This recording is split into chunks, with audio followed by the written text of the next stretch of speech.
আসসালামু আলাইকুম বন্ধুরা, আশা করি আপনারা সবাই ভালো আছেন। সলিউশন মাস্টার বিজয় আপনাদের সবাইকে স্বাগতম জানাচ্ছি।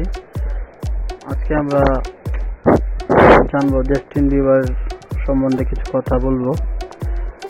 জাস্টিন বিবার চীনে নিষিদ্ধ। কানাডিয়া পপ তারকা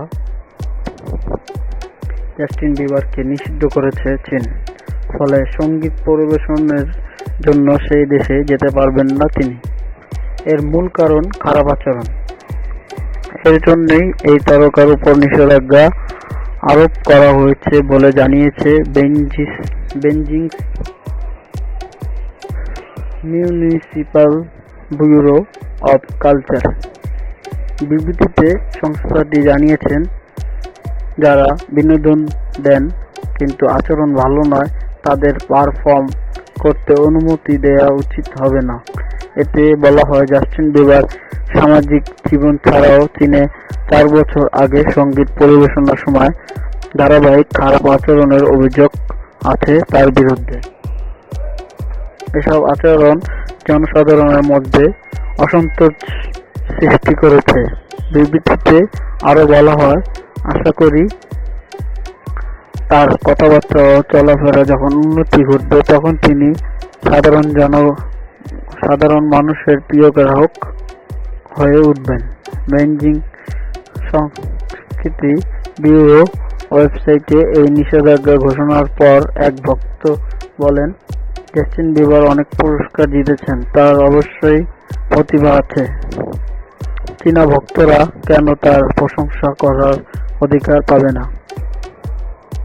বিবার এই বছর দেশটিতে গান গাইতে যাবেন, তবে গেলে জানুয়ারিতে চীনা গণমাধ্যমে প্রকাশিত হয়।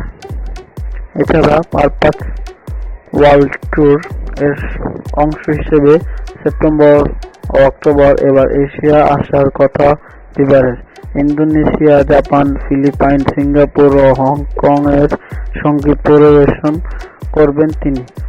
সর্বশেষ 2013 সালে চীনে অনুষ্ঠিত কনসার্টে গান গেয়েছিলেন বিবার।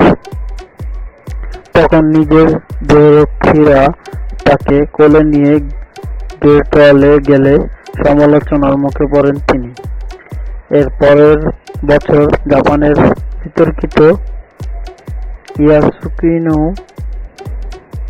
যুদ্ধে মাঠে যাওয়া ছবি সামাজিক যোগাযোগের মাধ্যমে পোস্ট করেন। সমালোচনা হওয়ার পরে এটি মুছে ফেলেন তিনি।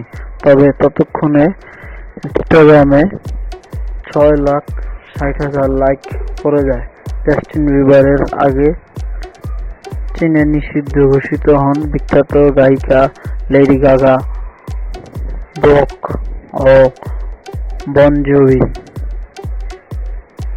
তিব্বতীদের ধর্মগুরু দালাই লামাকে সমর্থন জানানোই কাল হয়েছে তাদের।